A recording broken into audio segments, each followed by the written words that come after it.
Good afternoon, and thank you very much for the invitation. I will stay standing to welcome my panelists because they're very important people and they're going to share with us very useful information. So I would like to first call to the stage Justin Wilkins. He is the Executive Director of the Environmental Coalition of Standards.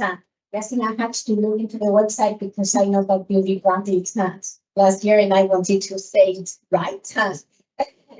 So Justin has got more than 25 experience on environmental and activities related to policy and climate activities.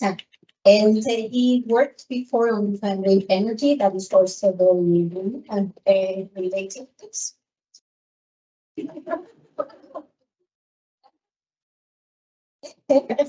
And also a member of the European Parliament. My second panelist today is Javier Garcia. He's the UNED Director General and has got a lot of very relevant positions in the standardization community. So I will start by the international one. He's Vice President Technical of ISO, the International Standardization Organization, and has got more than 20 years experience in standards.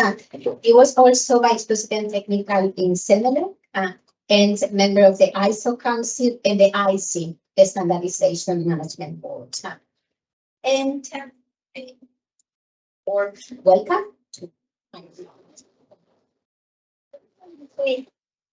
the governance, but of course Silvia has now joined the panel. My gender balance initially my panel was Leviana Nikolowski. So welcome, Leviana. Leviana was the first lady chairing a European Standard Organization. So we go for gender balance here.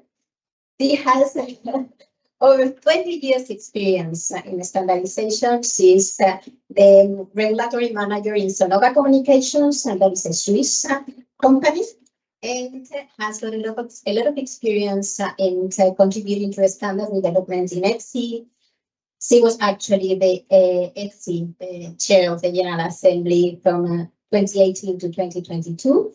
And has been working on CENELEC, so not on EFTA, ANSI, IC, in radio spectrum management, EMC, hearing protection, medical devices, and safety. So she's also the head of the Swiss national delegation in EFTA.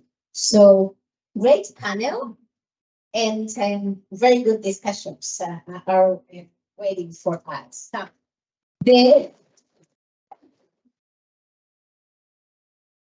the European Standardization Strategy, this was great. I must say, I think introduced as the CENELEC Director General, I should not say anything, but what I need to say is that we were waiting for that strategy for a long time.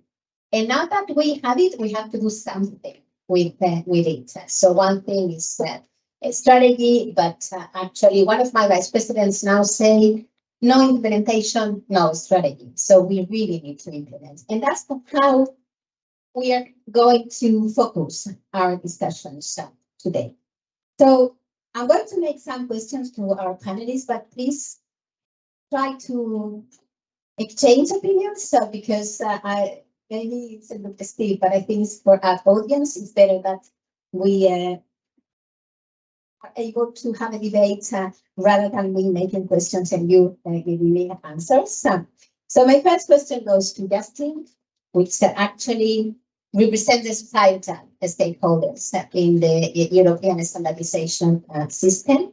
And we would like to know what has changed for the societal stakeholders. And maybe you can also address SMEs, but I know that is not your area of expertise. Unexperienced organizations are very close. I know they're changing a lot of positions and information.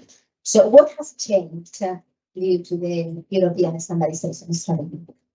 So this is on? Yes, good. So I think from the perspective of societal stakeholders, because I don't necessarily want to speak for SMEs, but I think from a societal stakeholder perspective, The strategy, I think, was very valuable from the European Commission. It did recognise the role that societal stakeholders play within the system at the European level. It didn't quite tackle how that could be addressed nationally or at the international level, but at the European level, I think it was very solid in acknowledging the role that the Annex 3 organisations do play in bringing our perspective to the table, bringing our expertise to the table. It wouldn't otherwise probably be there. So I think that is very valuable. I think the other key element from our perspective is a high level forum that has come out of the strategy. I think that has resulted in much better stakeholder engagement, stakeholder discussions. That I think has been very valuable from our perspective. And I think those of us that remember the Joint Commission on Standardisation do appreciate that the forum is a much better construct. I think perhaps more leadership and prioritisation taking place, particularly from the environmental technology perspective. But I think it's been a valuable forum to exchange views to the mission for the work program. So that has been key benefits of EFTA. Thank you, Justin. Any comments, Justin? Oh, okay. So, Javier. I can ask Javier very well because I'm also Spanish. So,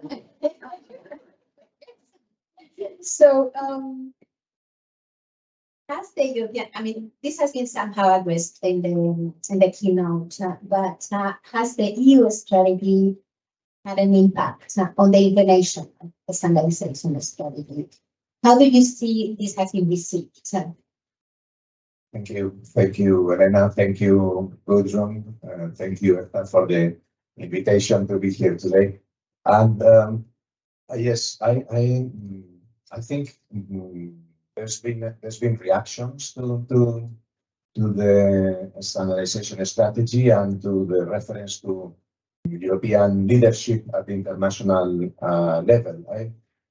In my opinion, I think there's two lines in which there has been this reaction. One, for us, for the national level, for the national organizations to raise awareness on the fact that some of the messages that you put forward, Sylvia, of the fact that the standardization has to be looked at from a more strategic perspective, considering the not only the technical and trade-related issues, but the political aspect. No, and I think this is something that has helped us, national standards bodies, in bringing stakeholders and authorities to realize about this and to take standardization more seriously and involved on it.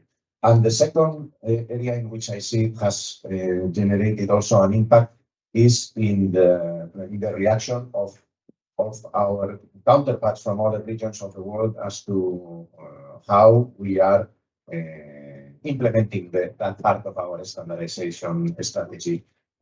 I just come yesterday from being in China this past 4 days. I was invited by our Chinese counterpart, the Standardization Administration of China, to address some presentations on behalf of ISO to promote the use of standards in support of policies. So something very similar to what we are doing here.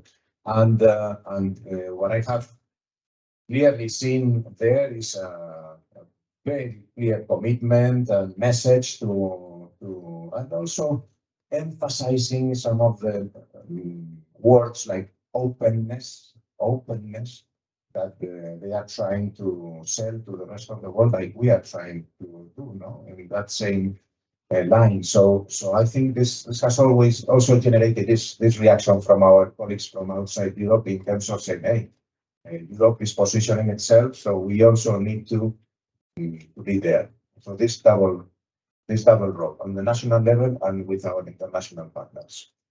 So yes, it's I think it's always good to good. Sylvia. Well, I cannot now speak on international.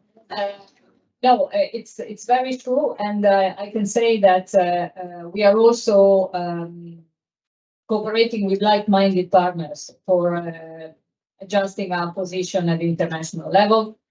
You all know about the TTC, the Trade and Technology Council with the US. There we have a system of alerting each other where there is something going on at the international level that should raise our interest.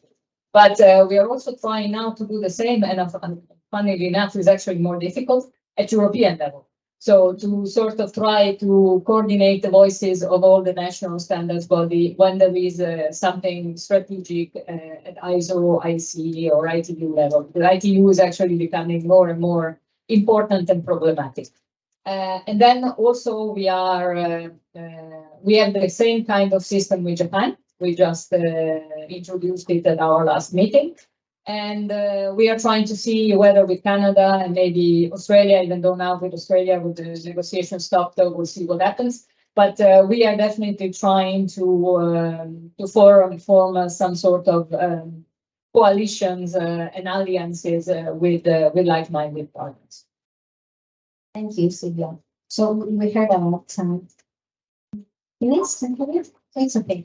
So we heard about China. We heard about like-minded partners, and we also want to hear about what has been the impact on the EFTA countries, and in particular in Switzerland.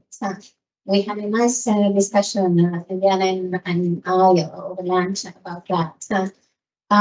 So, Liliana, what has changed for the Swiss companies in the publication and the implementation of this study? Thank you very much, Elena. And thank you, EFTA, for organizing this important conference. And indeed, today we are going to discuss also the impact of the EU implementation strategy outside the EU. And we heard already from Dr. Porat in her keynote speech that, yes, everybody was waiting with a huge interest in this strategy. And since years, the 3 European standardization organizations were saying that it is of strategic importance to have a standardization strategy. And we got it at the end. So we have heard about the open strategic autonomy, which is a very good point to raise from the EU side. However, probably it was wrongly interpreted and wrongly implemented, because what we have seen, especially in Switzerland, was that Swiss experts have been excluded from participation in EU expert groups, just because they're working for Swiss companies, not headquarters in EU EEA. And in EFTA we have EEA and Switzerland. However, probably the people at the Commission have been forgetting that Switzerland has bilateral agreements with the EU. And these bilateral agreements are actually helping Swiss experts to participate in the same expert groups.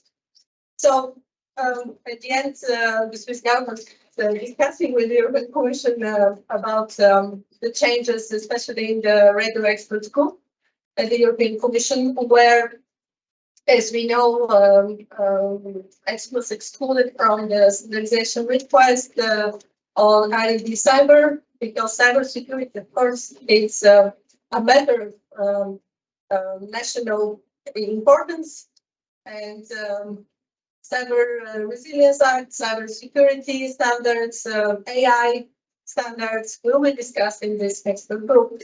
So that's it.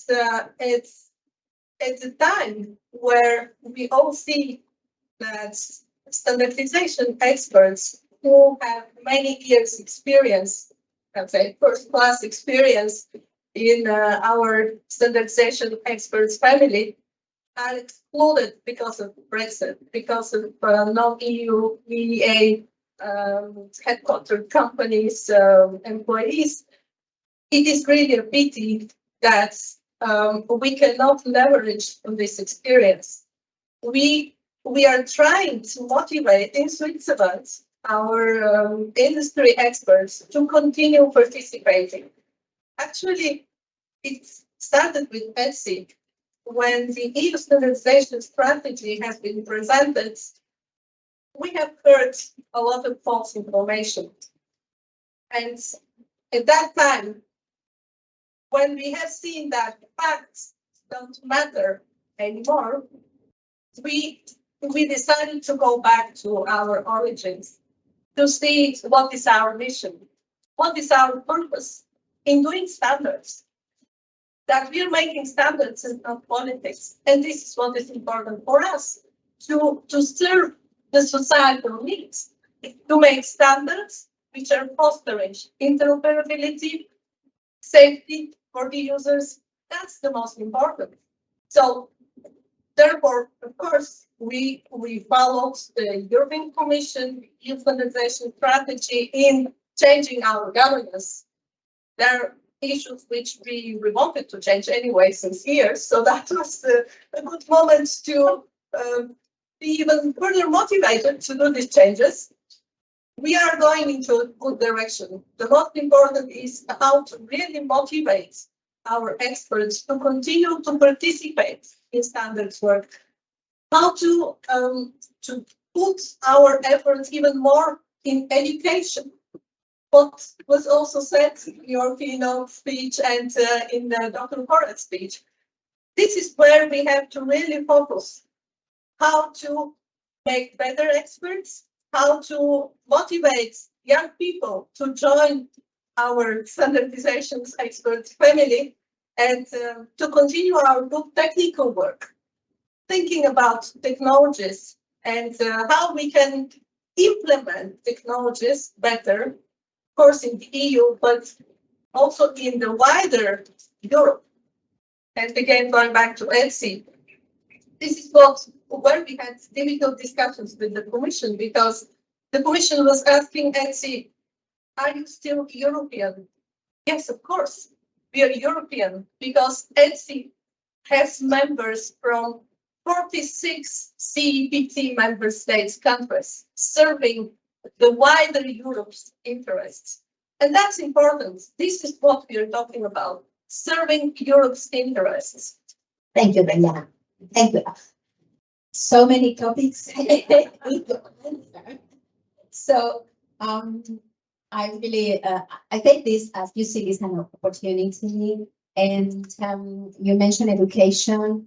Unfortunately, I don't think we have time to discuss about that, but it's really critical element in the strategy where we need to take togetherness, and we need to work together to improve the motivation of experts, but it's also very, very critical. And I would like to connect that with the next question to Javier, and somehow with the contribution of Justin, because he mentioned the European, but what has been the impact of the strategy at national level? So again, I don't want to make any statement I should facilitate, but actually in Sensenet, what we try to do is to encourage all the national members to implement the Sensenet strategy that is pretty much aligned with the European standardization strategy. That's how you make the strategy happen. So how would you advise the promotion of this alignment? National, European, international, and maybe if you can also give some hints about how do you see this fit with the open strategy autonomy? Thank you, Lena. Because, if you allow me, I will start with the end of the question because it links with part of Mediana's initial statement.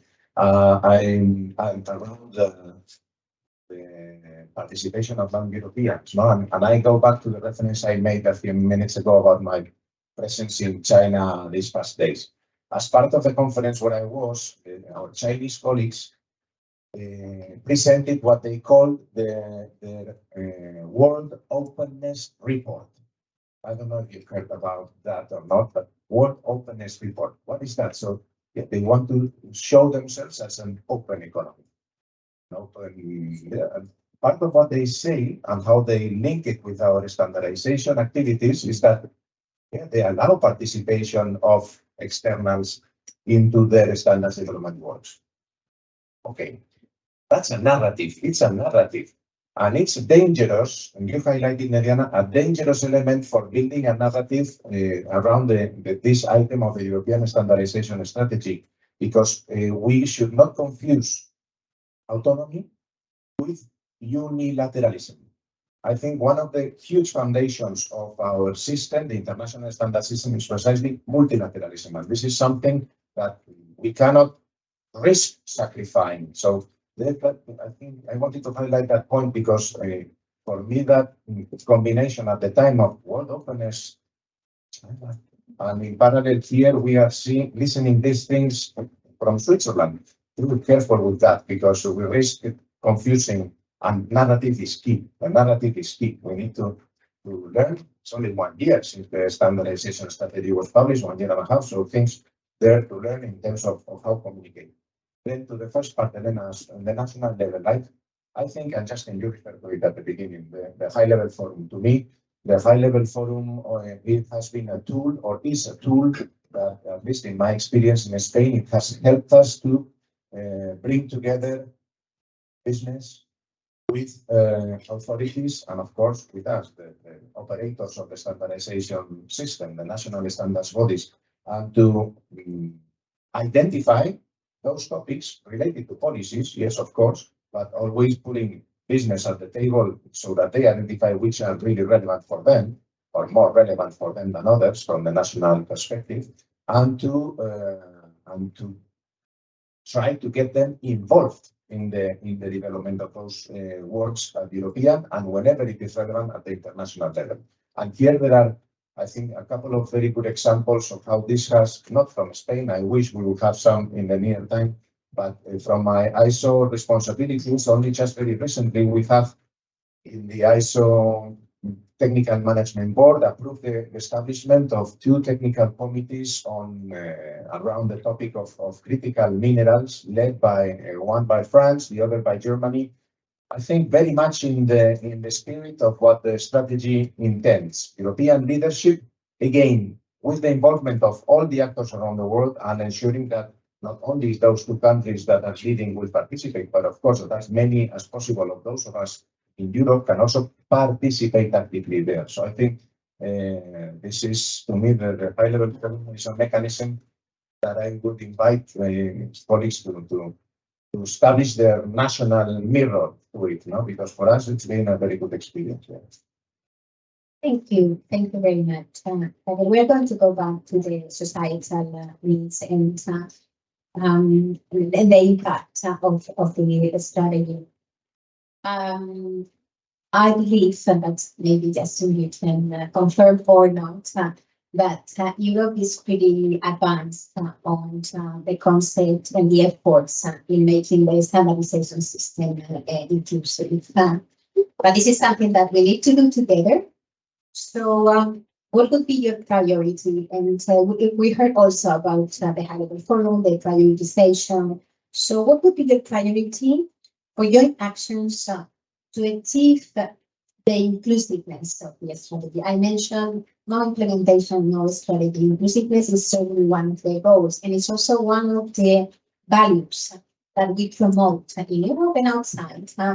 What would be your idea of a joint action that can help us to get where we want to get? I'm going to have to cheat a little bit because you asked for a joint action. I'm going to have to turn that, I think, into a plural.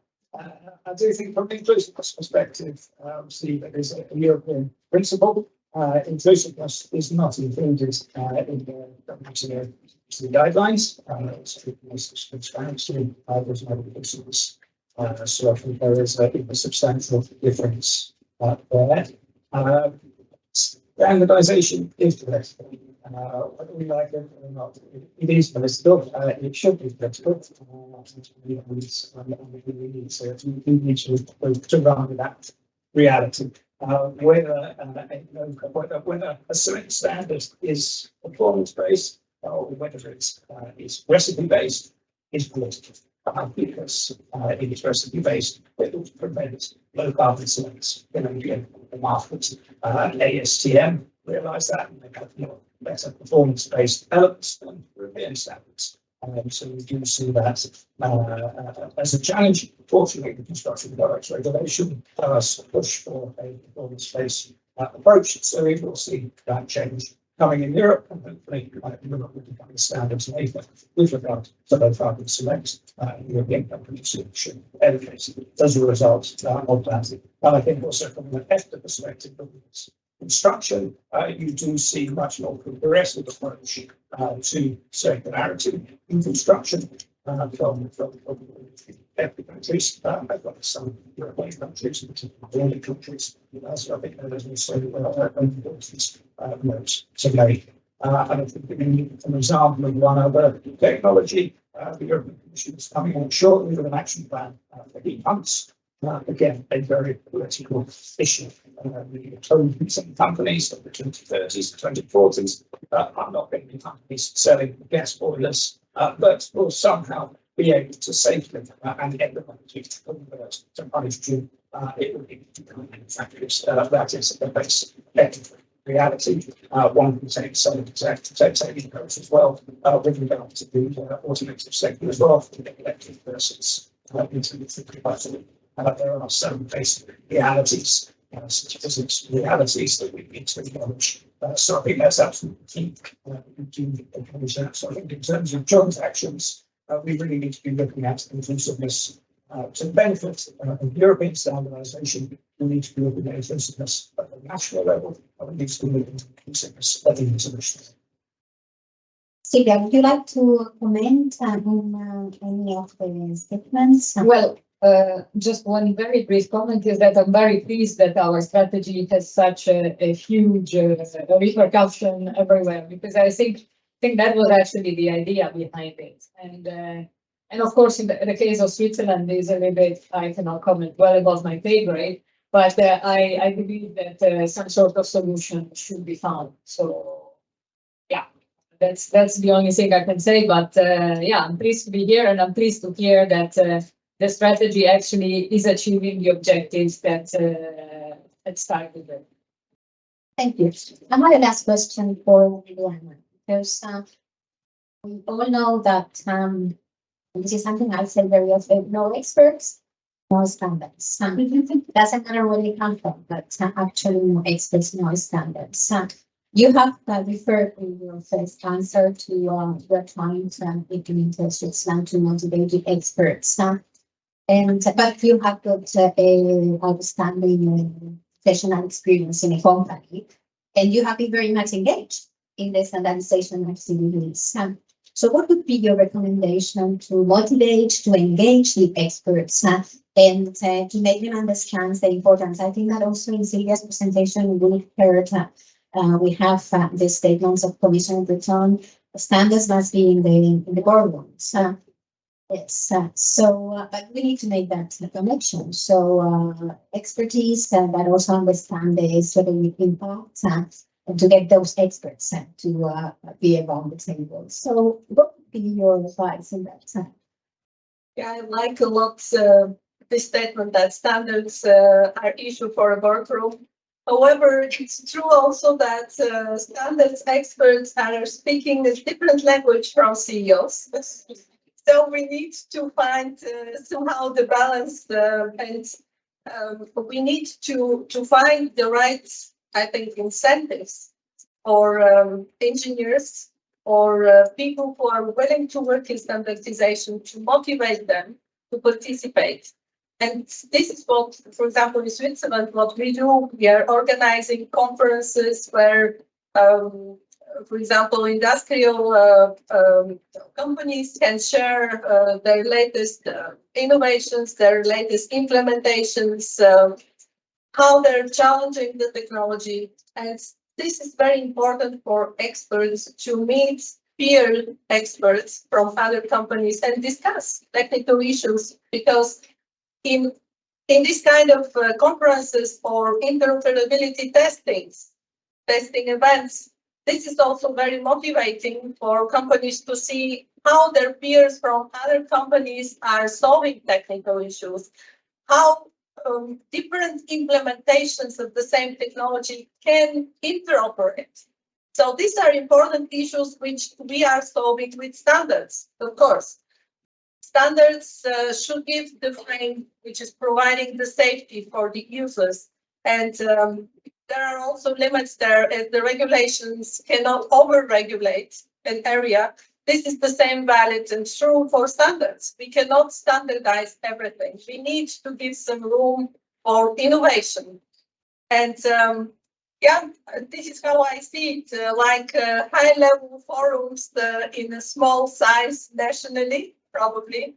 This can, in my view, also give to the governments the ideas where the industry is going, where the technologies are going, in which direction, and they can also compensate the expertise which we are all saying that governmental agencies also miss very soon because of the retirement, a lot of engineers, a lot of experts.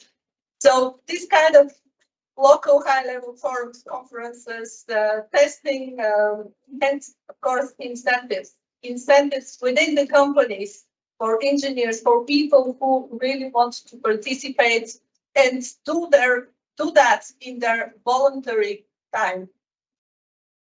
Thank you, Mariana. So we are getting into the end of our panel. And I don't think we can be without extracting the maximum benefit of so much knowledge and experience on standardization. So I'm going to ask each one of you, and I'm going to start by Sylvia this time. What would be your recommendation, and only one recommendation to succeed in the implementation of the strategy? I think my only recommendation is try to involve young people in standards from school onward. That would be, because without education, without new people entering the standard world, as you said, no standards, no experts, no standards. That's really clear. So experts really. So young people, Yeah. young people in standardization. That's it. I would say pretty sort of balanced representation at the national, European, and international level. For example, ISO shouldn't be trying to write circular economy standards in 323 without the repairers being well represented, without the designers being well represented. If it's overrepresented by the incinerators, we're going to end up with an international circular economy standard with a circular economy in the title and no one else. Okay. Thank you. I had prepared something, but I have decided to change after listening to Mariana. It's good we don't see each other often because you generate that too big influence on me. No, my recommendation would be maybe to national standards organizations, but to the Commission, to Sensenelec and ETSI. We need to generate case studies that make evident in the language that business speaks, the language of CEOs, the return of the investment in standardization. In many of the sessions at home when presenting the strategy, one of the first questions that comes up from business representatives is that, okay, but what is the return on this investment that we are doing? How do you, and not only from business, but in some cases, some of our authorities from different ministries coming up with the same question. And I say, oh, that's funny. You're the ones supposing to, or asking me to develop this, and you're telling me also to generate that. We have to do that. We, the national standards bodies, commission, but all of us in the case and make it evident and in the language of the CEOs, because they are at the end of the day the ones putting resources on this system. Thanks. Thank you, Javier. That was not least. Yeah. Yes. So what my recommendation would be, don't be afraid of having global expertise in standards development, because without this global expertise, we cannot make standards of global importance. And this is what we want to do. Standards with global impact for the benefits of all. Thank you very much. Thank you very much to all of you. And a big applause for this. I'm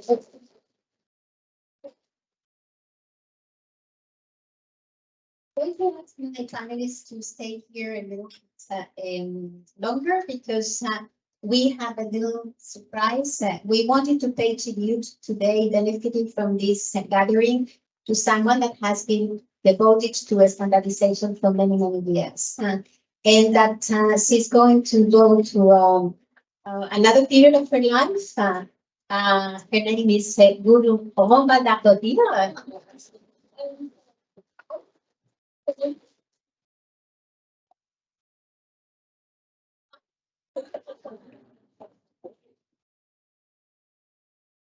We have a little token for you, Guru. So come by my side, because I think that's what I'm going to tell you is not only from me or from the panelists, because we are all convinced here about this.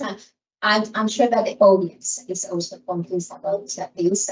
Big thank you for someone that has made so much for European standardization. You have gone through all the different stages, national, European, international, EFTA, which has been also the end maybe of your standardization career, but has made a huge contribution to the growth, to the understanding, to making this standardization something fun, because standardization is fun. So I think you said go to California, no? So really, thank you very much. We appreciate everything that you did. You will always be in our history and in our in our hearts. And we wanted to thank you for that. So thank you very much. It's a little token. And this is color, because we know you love colors. And you have brought a lot of colors to the standardization community. So thank you.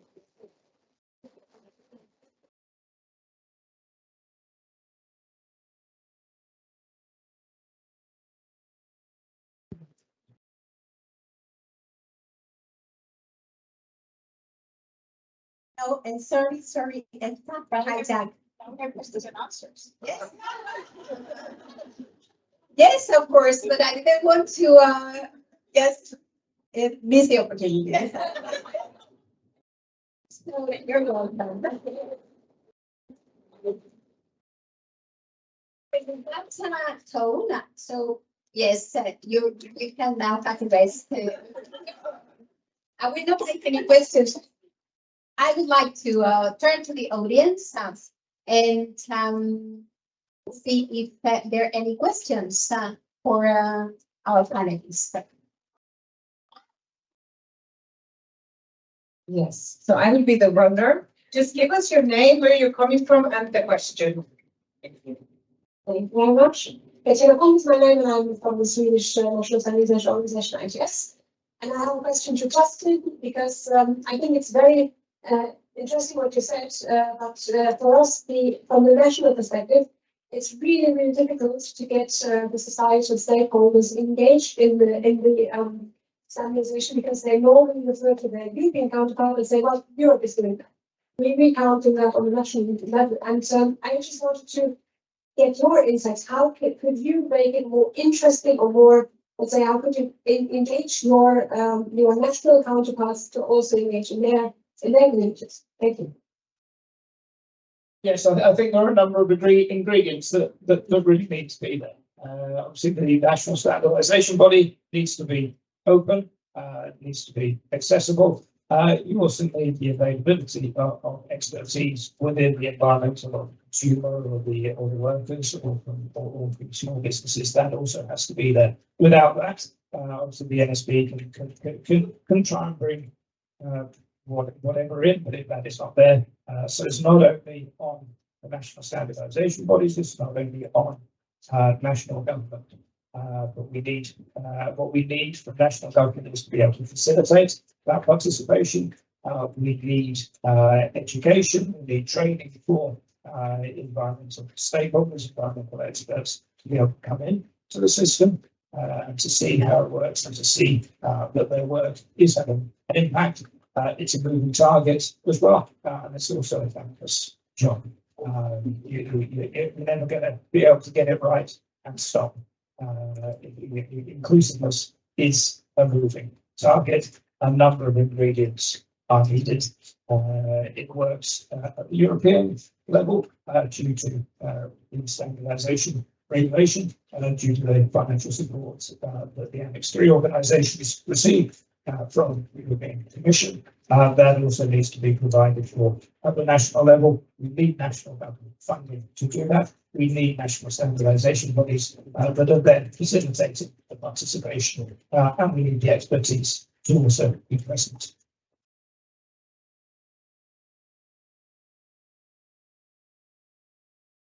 We have a question here on the first. Yes, I would just like to apologize to the online audience that was standing in front of the camera, but you can fully address its right now. Good afternoon, everyone, and thank you, first of all, to the panelists. My name is Madis Fernanda. I'm the Director for the Internal Market Division. So having the pleasure to work with you, great. So also thank you for the very nice contribution that I second very warmly. You said a bit that you didn't have the time to talk about education, but I would like to say, because for someone like me who knows a bit about standardization, but still, what are you thinking of when you say there is a need of education, and what kind of education are we talking about? You're making the question. I mean, I can't answer that. I was supposed to be the facilitator. Okay, so I'm going to tell you something that I was sharing also during the lunch break. So yesterday I had a discussion with our talent and performance director, and she was telling me we are the European Standardization Academy. So because of the strategy, among other things, companies are now realizing that standardization is important. But of course, there is nowhere where a student can learn about the standardization or get the experience about the standardization. So what they do, they come to those organizations that have got the expertise about how standards are developed, what are the key stages in which you need to influence the standards making, what are the benefits, and how you utilize those benefits. There are different levels in the education. And what to me would be very important, and this is something that in Senate we are trying to promote, is of course academic education. So to have a good understanding in the different disciplines. And here I would not only say engineers, this is economics, it's lawyers, it's doctors. It's really in all the different disciplines to have an understanding at the right level of standardization and what can be the impact and how that can benefit the different professions that they are going to develop in the future. So that this is one step. This can start also at first degree or higher school or university level. There should be also a professional academy. So, I mean, Mediana was referring about incentivizing companies, but there should be also a focus on professional education, so that when you're an expert in your professional career, you must go through a standardization division before you can progress in your professional path, because that is going to bring an added value also to the company and to the European. So it's a broad concept. We cannot really address the full program at once, but we should have a plan, we should have a strategy, and we should implement that strategy. And there, and I'm going to speak from the European point of view, there is the subsidiarity. So at European level, it's not possible to establish a European university or education about standardization. It has to be member states. I understand in EFTA maybe the same case. Okay, let's try to have a kind of a standardized approach to education, so that there are some basics that can be taught in all the schools and universities and professional educations in a way that we grasp what are the benefits and how can we utilize this strong asset that we have. I don't know if my panelists would like to. Yes, we have time. We have time. Okay, so just I wanted to refer to the big package of education on the European standards, which we have also published, I think, several months ago together. So the 3 years old together with the Commission. There is a huge material presentations of the importance of standards, why standards are created. There are also master's programs in some universities which are educating about the standardization. You said that we have to start already at school, which I think is a great idea, because if you don't present it already to at the school age, then how people will know when they become students that they can study also standardization. So it's really important to go from the beginning at schools, universities, and when I was speaking about the incentives, what we do in Switzerland, for example, we have as part of the conferences organized by the national standards organizations, we also provide awards for young experts who are contributing to European standardization, to international standardization. Also, this is the kind of stimulating even more the standards experts to participate, because there they can probably be also part and be awarded for their collaboration. So, yeah, from my side, this, yes. Just a brief example of what we are doing in Spain. We have, as members of our organization, of the National Standards Body, around 15 universities of the whole of Spain. The big ones, and hundreds of professors in our technical committees. But what we just approved in our administrative board a strategy to work together with the universities. And this is long term, because I don't know how familiar you are with them, but it's very difficult to incorporate into the programs, educational programs of universities, anything. Our purpose would be to incorporate in their programs of education one component about the standardization, so that the professionals of tomorrow have in their minds this tool that they can apply, or that they can, as we were talking about before, when they become a CEO or a manager with responsibility, they understand this concept and they are open to putting resources of their organizations and investing into it. So what we're doing now, we just approved a strategy with hand in hand with these universities that are members of our organization, and that if they're members, I suppose they believe in standardization and they understand what it can do. Maybe I'm supposing to fun, but at least they are our partners, and hand in hand we want to go in that direction. I can just close this. In the high-level forum, there is a whole part dedicated to education in standardization. So this is a space to be watched for the future. On the other hand, I also have a negative example of a EU member who had organized a whole master of standardization, and they had no students. So the communication must also be awareness that this course exists and why they are important. Thank you so much. We still have time for 1 or 2 questions. So I'm looking around the room. If there's anyone who wants to ask the panelists. Yes. Hello, Sebastian Remo, consulting from CARE, also ex-EFTA. I think Dr. Barat raised a very interesting set of dilemmas. So, like you mentioned, industry-led versus government-led, and global versus European. And this was also an issue that Mariana mentioned. It's really a question about buy-in. So if you don't have buy-in from the people who have to produce the products and services where the standards apply, whether they're in Europe or somewhere else in the world, then these wonderful European standards are not going to become global standards. So how do you achieve that balance? Because it's to do with the involvement, it's to do with decision making, and who gets a say in this. But it's a very difficult balance, and I can see that everyone's been struggling to get this right. But really, perhaps a question to you, Sylvia, is do you feel that we're there yet? Are we getting there? And what's to come? Thank you. Nothing is perfect and everything can be improved. So, of course, it's been 1 year and a half.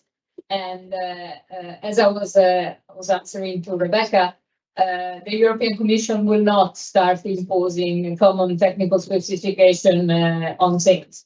In Europe, we are a very strong believer of having industry-led standards. Of course, if they are supporting legislation, and here I'm talking about those 3,600 standards, not about the other 21,000 or something, or even more. So those that are supporting legislation obviously have to be compatible with our essential requirements. And whatever we do in Europe is actually to believe that international standards are better than European standards. So that's why Sensenelec and ETSI have this idea of producing directly together with ISO or IC or ITU or one of the other many standards development organization that we saw in my map before. We always think that international is better because it gives more coverage and gives you exactly the answer to your question of the global standard. However, for certain things, Europe is more ahead, if you want. And so we have more stringent requirements. And in those cases, which are not many, but there are, our essential requirements of the legislation take priority over the international standards. But this is the exception, it's not the rule. Yeah, but I reinforce that from an environmental ambition perspective. If the essential requirements are not met by a standard that does not meet the essential requirement, then it cannot be conformity. It's as simple as that from an environmental ambition perspective or environmental legislation perspective. The ambition should be set by the legislator. That is the general thing. Value of democracy. And I do have one issue with the term industry-led. Given the standards have such a societal impact, should they be industry-led? It may well be industry-dominated, and I don't mean that normatively, where most of the expertise is within industry. They are going to be industry-led. I'm also industry-led industry, so. Thank you, Justin. I think we had a final question here, and then we're going to have to move on with your name and where you're joining us from.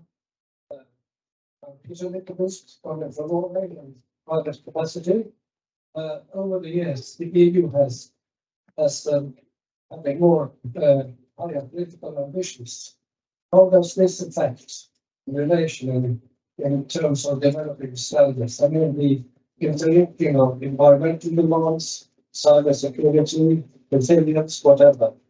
I mean, does this require a stronger pre-commanding when the Commission wants a standard to be developed that you expect a wider range of societal aids to be integrated in the technical process of developing standards? Who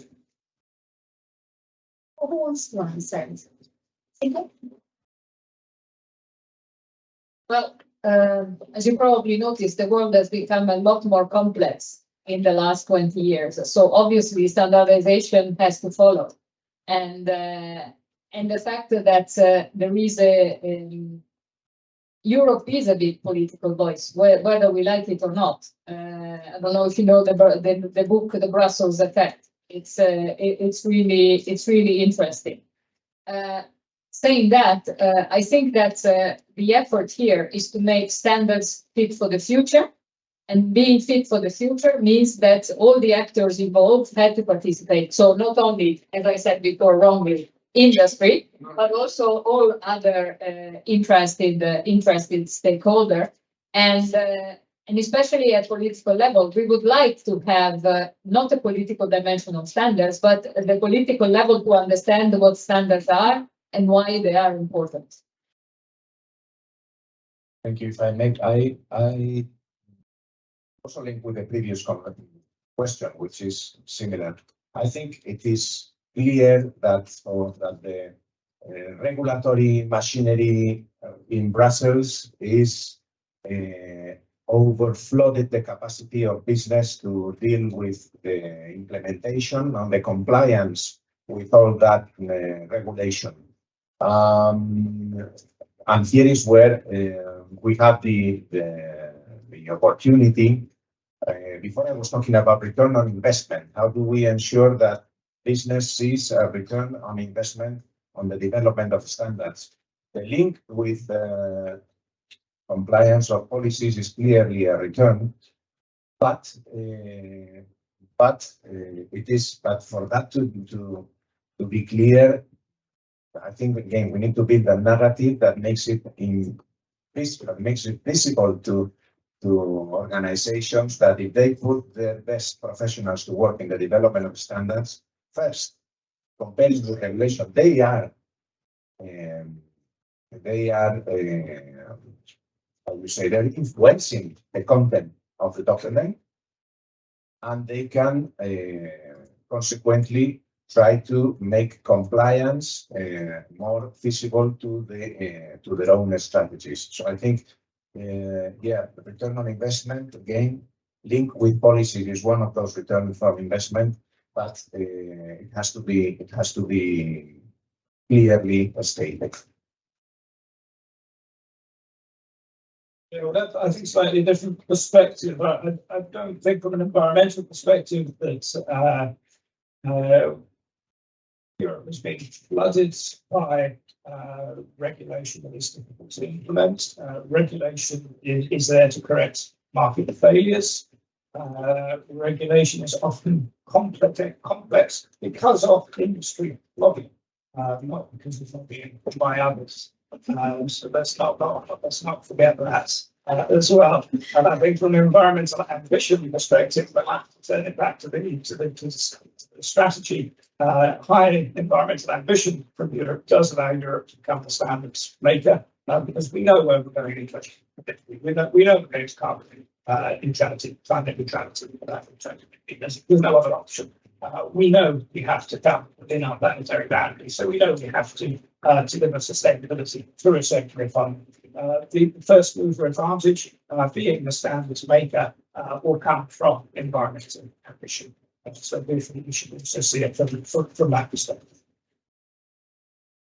Yes, but without losing the capacity for our business to compete, its competitiveness, and this is why I agree, and I think business is definitely committed to the environmental challenges that you highlighted, captured in legislation, and this is where standards development become this tool that helps them to deliver, but ensuring that they retain that capacity to compete with their competitors from other regions.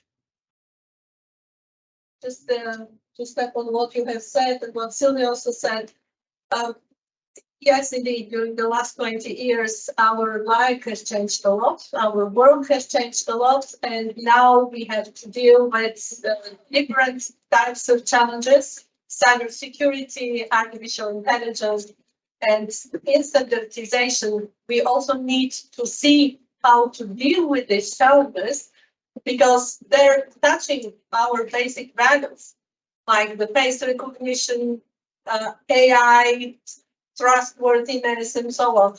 So, yes, we need a new approach in the creation of standards dealing with these new technological challenges.